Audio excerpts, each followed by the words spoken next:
U.S. Representative Tom Cole has attended every Republican convention since 1976. But this year, he is in his home state of Oklahoma. He is watching this RNC like the rest of us from a distance. And he joins us now from Oklahoma City. Congressman Cole, thank you very much for talking with us. We appreciate it. You know, you are known as one of those members of Congress who personifies civility. You've got friends on both sides of the political aisle. Very kind. Thank you. Both sides of the aisle. You've got, as I say, you're known as somebody who can work with Democrats and Republicans, even people you disagree with. That civility, do you recognize it in this convention? You know, I do, actually. There's a lot of hopeful elements in this particular convention. I was very impressed the opening nights of the speeches by Herschel Walker, by Tim Scott, by Nikki Haley. I like the emphasis on individual American stories. And frankly, I like the emphasis on presidential acts that I think often get lost in the day-to-day coverage. Things like freeing hostages abroad, where I think the president has a good record. So I think it's upbeat, optimistic. I mean, now the make or break will be tonight and tomorrow night. But I expect a really good speech from my old friend Mike Pence. I served with him for 10 years. He's a very he's a tremendous human being, I think, and he's a great communicator. He was our conference chairman, which was his job. And I think Kellyanne Conway, because she's leaving, she's good on her own, but this will be a very emotional night for a lot of people that appreciate her over the years and work with her. But, you know, it'll be the president tomorrow night that makes the final argument, so to speak, and that'll determine how the convention's regarded overall. But been two pretty good nights so far. Well, you're right. There are some uplifting moments, but there have also been some pretty, shall we say, apocalyptic moments. We were just listening to our analysts describe the descriptions we've heard from everybody from the president's children to a number of others who've been asked to speak at this convention.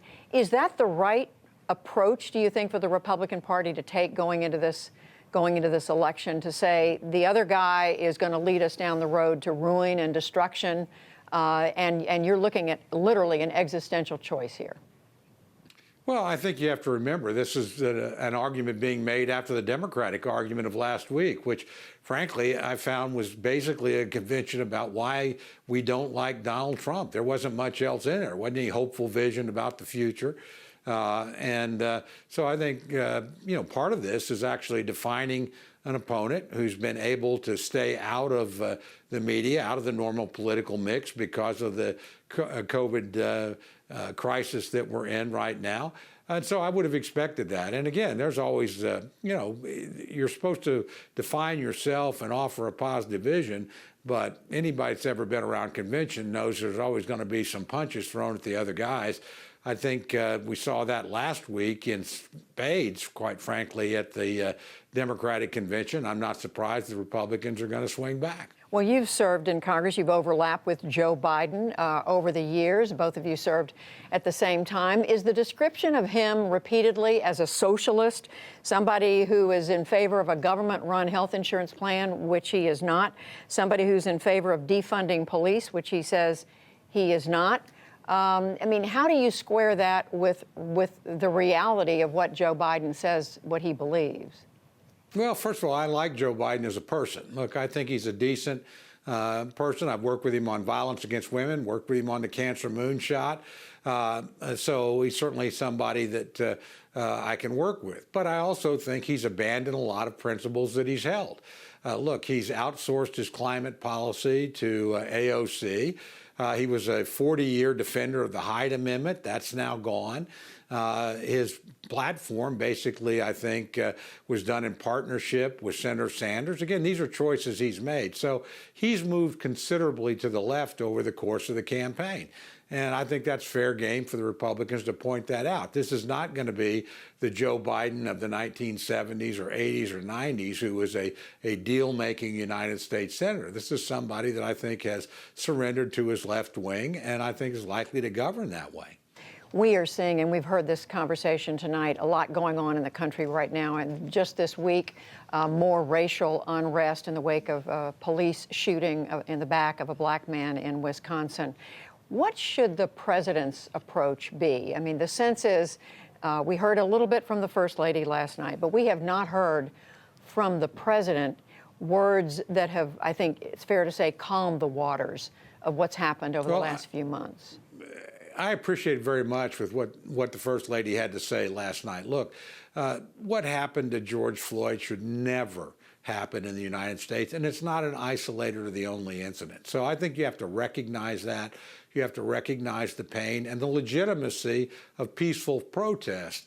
But you also have to recognize when riots take place, destruction of property, quite often, usually, frankly, of innocent people. It's not always at government symbols, and even that's not acceptable. So, look, I think a president has to express both some understanding, but also a determination that there will be, the law will be enforced, people's property and people's persons will be protected.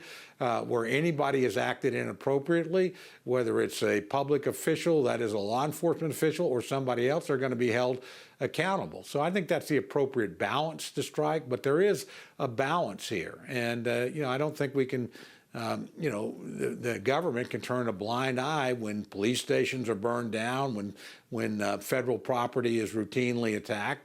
There has to be a sense that there's going to be order so that peaceful protest and peaceful change and reform can indeed happen.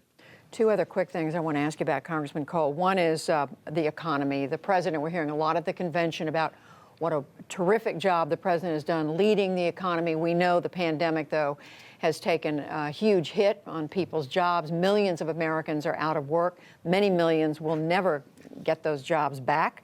The stock market's doing very well. How are your constituents doing, and how confident are you about the economy right now?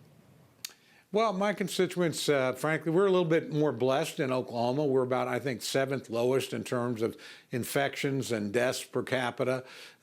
We've never fully shut down. Our unemployment rate last month was about 6.6 versus about 11 nationally. And that's with, energy industry crippled for things, honestly, beyond COVID-19, and with aviation, which is our second largest industry, being down. So, again, we've been fortunate compared to some parts of the country. I think the president, and honestly, I'll give Congress on both sides of the aisle, did a pretty good job in responding in the first 4 supplementals. I've been disappointed we haven't been able to get to a 5th. I think the president's been much more willing to bargain, honestly, than the Democrats. But I still think we need some additional legislation. We certainly have a lot of people that are suffering through no fault of their own, that have been put out of work or out of business because of actions the government has taken to try and protect the public health for the entire population. People like that need help. They need some help now. The president, again, said, look, I'll continue the $600 a week while we're negotiating. I think it should be 2, and then he moved to 4. Democrats wouldn't either keep the $600 or settle on some figure in the middle. So we need to get back to bargaining, and I think we can. And that would be good for the economy, and I think good for the institutions of government, for people to see us working together. Well, we did see the Democrats offer to come from $3 down to $2 trillion, but we'll see what happens. If you look at the offer, that's not exactly what they did, and they still left all the tax cuts in there. So be happy to deal with them when they want to deal. All right. Congressman Tom Cole of Oklahoma, we thank you. Thank you.